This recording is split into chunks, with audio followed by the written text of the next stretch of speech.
No sugar, zero sugar, sugar free diet, sugar free चाय। आपके actresses बोलते हैं नो शुगर, एथलीट्स बोलता है नो शुगर, डॉक्टर और डाइटिशियन बोलते हैं no sugar.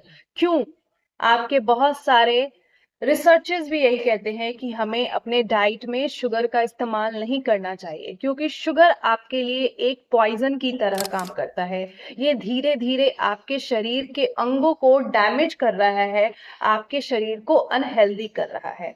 National institute of health के एक रिपोर्ट में छपा है कि अगर आप 2 सप्ताह तक लगातार चीनी का कंजप्शन नहीं करते हैं या चीनी से बनी हुई कोई भी चीज का कंजप्शन नहीं करते हैं, तो आपके रोजाना का 25% कैलोरीज जो है ऑलरेडी कट डाउन हो जाता है, यानी कि आपका कैलोरीज कम हो जाता है और इससे आपको वेट लॉस करने में मदद मिलती है।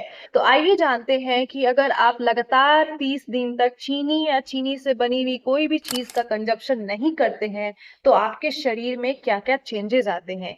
अगर आप ऐसा करेंगे तो आप खुद में महसूस करेंगे कि आप पहले से ज्यादा स्वस्थ हो गए हैं, हेल्दी हो गए हैं। तो पहले 10 दिन में आपको महसूस होगा कि आपके शरीर का जो एनर्जी लेवल है वो बढ़ गया है। आप बहुत ही फुर्ती के साथ रोजाना का अपना काम करते हैं, वो भी बिना थके हुए। तो आपका एनर्जी लेवल इंक्रीज हो जाता है अगर आप 10 दिन तक लगातार चीनी का कंजप्शन नहीं करते हैं तो।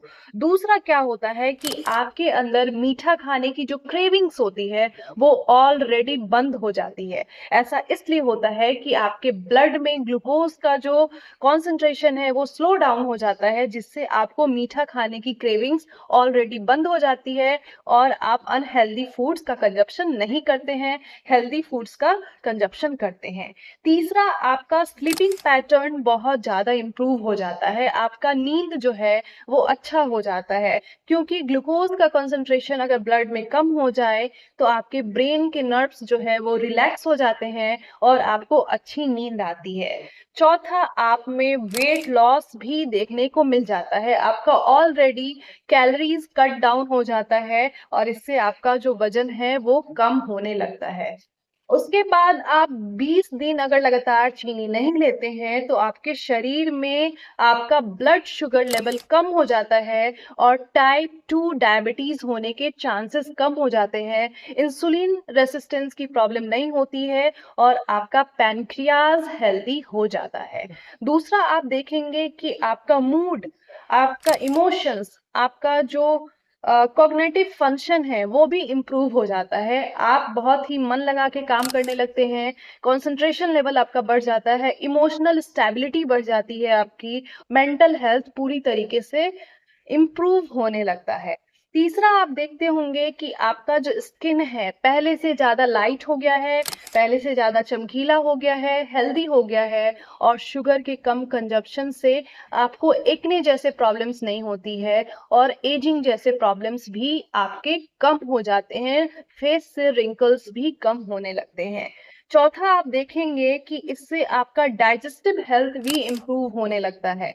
अगर आप 20 दिन तक लगातार चीनी का कंजप्शन नहीं करते हैं तो आपके गट में गुड क्वालिटी का माइक्रोबायोम डेवलप होने लगता है, जिससे आपको ब्लोटेड स्टमक की प्रॉब्लम जो है वो कम हो जाती है, आपको एसिडिटी का प्रॉब्लम कम होने लगता है और आपका भोजन आसानी से पचने लगता है।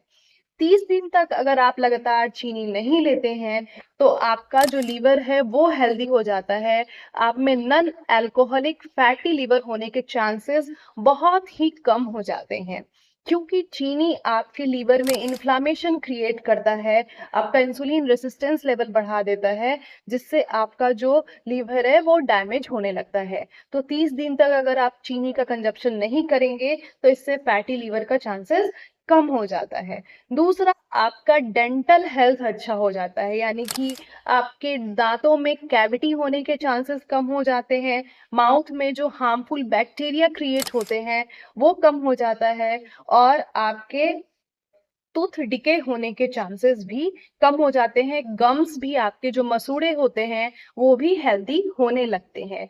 तीसरा, आप में हार्ट डिजीज़ेज़ यानी कि हृदय रोग से संबंधित समस्या होने के चांसेस भी कम हो जाते हैं।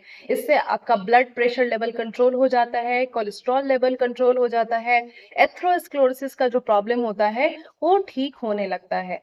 उसके बाद आप देखेंगे कि आपके शरीर से इन्फ्लेमेशन यानी कि इंटरनल जो इन्फ्लेमेशन होता है, अंदर शरीर के जो सूजन होता है, वो कम होने लगता है और ऑक्सीडेटिव स्ट्रेस जैसे प्रॉब्लम्स भी कम होने लगते हैं।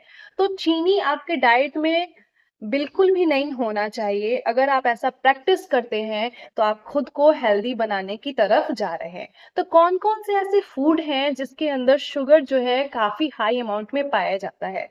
सबसे पहले तो चीनी, टेबल शुगर जो होता है उसका कंज़प्शन आपको नहीं करना है। उसके बाद गुड़ है, गुड़ भी आपके लिए हार्मफुल है। साथ में आपका कॉर्न सिरप हो गया, मैपल सिरप हो गया, ये भी सारे स्वीटनर्स जो है आपके लिए हार्मफुल होते हैं। उसके बाद चीनी से बनी हुई कोई भी चीज़ें जैसे कि आपका कोल्ड ड्रिंक्स हो गया, एनर्जी ड्रिंक्स हो गया, ये सारे काफ़ी हार्मफुल होते हैं। जो पैक्ड फ्रूट जूसेस होते हैं, उसके अंदर भी शुगर काफ़ी हाई अमाउंट में होता है। आइसक्रीम का यूज़ नहीं करना है, पेस्ट्रीज़, चॉकलेट्स, केक्स इसका इस्तेमाल नहीं करना है। मीठा बिस्किट्स जो होता है, उसका इस्तेमाल भी आपको नहीं करना है।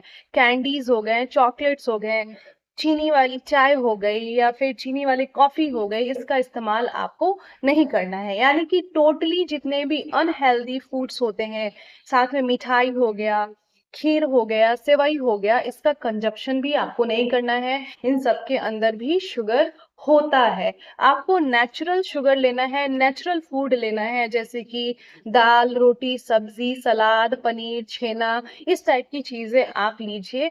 साथ में आप डेट्स ले सकते हैं, ड्राई फ्रूट्स ले सकते हैं, जितने भी सीज़नल ग्रीन लीफी वेजिटेबल्स होते हैं, सीज़नल फल होते हैं, इसका कंज़प्शन कीजिए और शुगर को पूरी तरीके से क्विट कीजिए और खुद के अंदर एक मैजिक देखिए कि आप कितने हेल्दी हो जाते हैं।